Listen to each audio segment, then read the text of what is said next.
Doncs encara no ho sé segur, però de segur que aniré a l'escola d'estiu i de vacances amb els meus pares a un càmping. I tu? Doncs jo, com els meus pares treballen, he de quedar-me amb la meva iaia que viu a Miramar. Miramar? A on està això? No saps on està Miramar? És un poble superbonic que està a la comarca de la Safor. A mi m'encanta anar. És molt tranquil i puc fer moltes més coses que a València és impossible. Com per exemple jugar al carrer. Mira, saps què? Tinc una idea. Podries vindre amb mi uns dies a casa de la meva iaia, així coneixeries el poble. Això seria genial!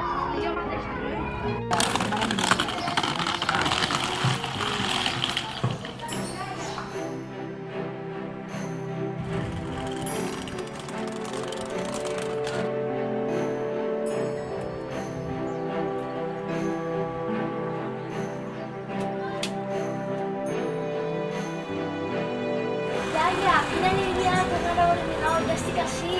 Una alegria de veure que estigues així. Iaia, he de dir-te una cosa. Digues, Perla, digues. Enguany no he vingut a soles, he portat una amiga. Bé, en realitat una no, sinó uns quants perquè volien conèixer Miramar. Mare meva, senyora. Digues que passen. Passeu, passeu, benvinguts a Miramar.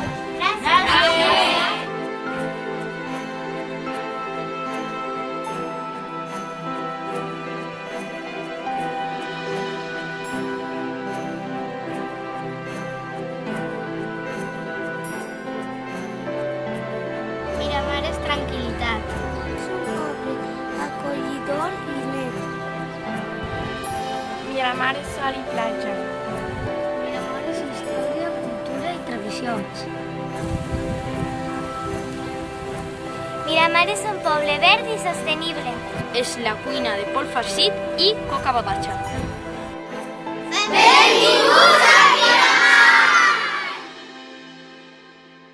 Miramar es un poble de la costa oest de la mar Mediterránea.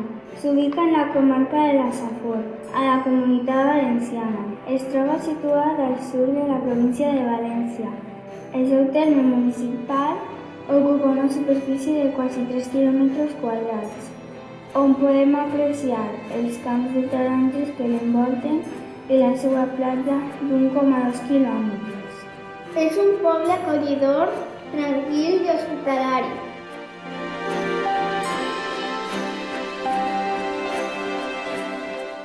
Els habitants de Miramar reben el gentilici de miramarins i miramarines.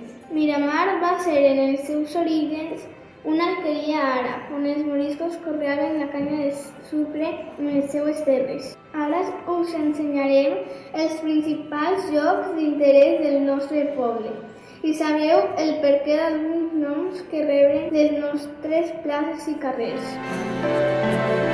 Ens trobem a la plaça Major. És el lloc més emblemàtic.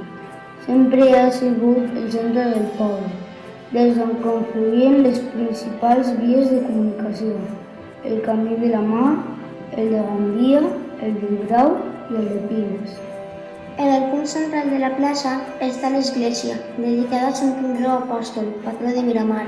L'església actual va ser construïda gràcies a l'esforç i aportació de tots els habitants de Miramar, ja que l'anterior edifici va patir un terratrèmol en el segle XVIII i va ser destrossada en la Guerra Civil Espanyola, quedant sols en peu el campanar i les seues campanes, que són l'única resta d'arquitectura barroca que queda al nostre municipi.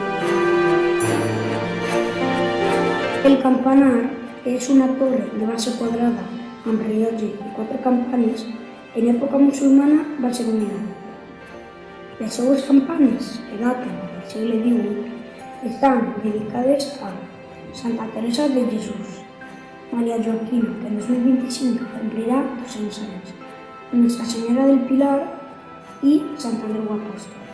En 2019, l'Ajuntament les va restaurar i des del segle passat sonen per avisar els veïns de Miramar dels esdeveniments importants.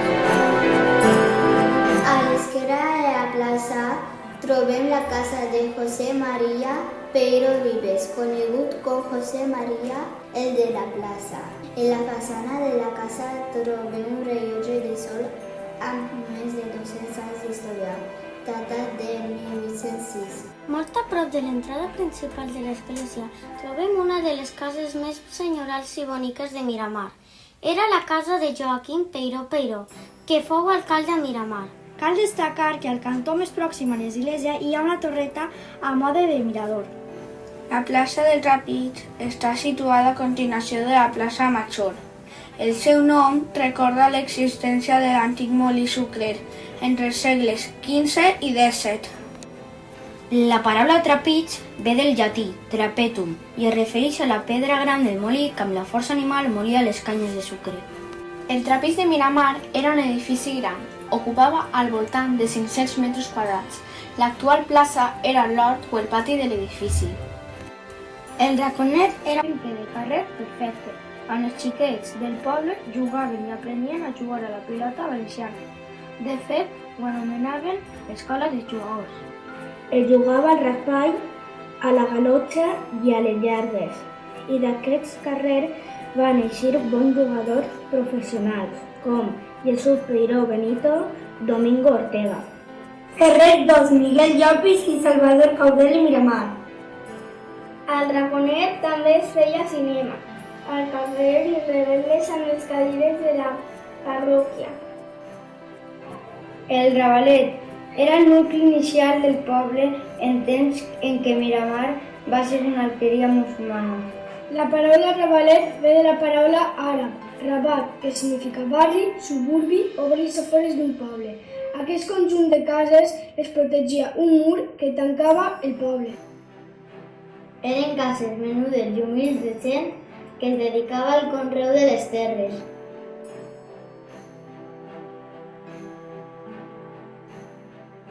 La plaça d'Era.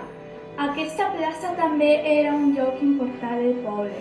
El seu nom fa referència a l'espai on es portaven els cereals, arròs, blat, ordi, per tal de batre's, secar-los inventaris, per a separar el gra de la porta. L'era estava situada a les afores del poble i hi havia un pou amb una bomba per extreure'n l'aigua, per a donar de beure tant als animals com a les persones que anaven a omplir els seus canters, mentre no hi va haver aigua correnta per les cases. També hi havia unes moreres per tal de donar ombra. A principis del segle XX, en aquesta plaça es construïen les escoles velles i l'era s'utilitzava com a pati per a jugar als xiquets. Anys després, la casa del metge va completar la plaça, concentrant-se en ella els serveis bàsics del poble, educació i sanitat.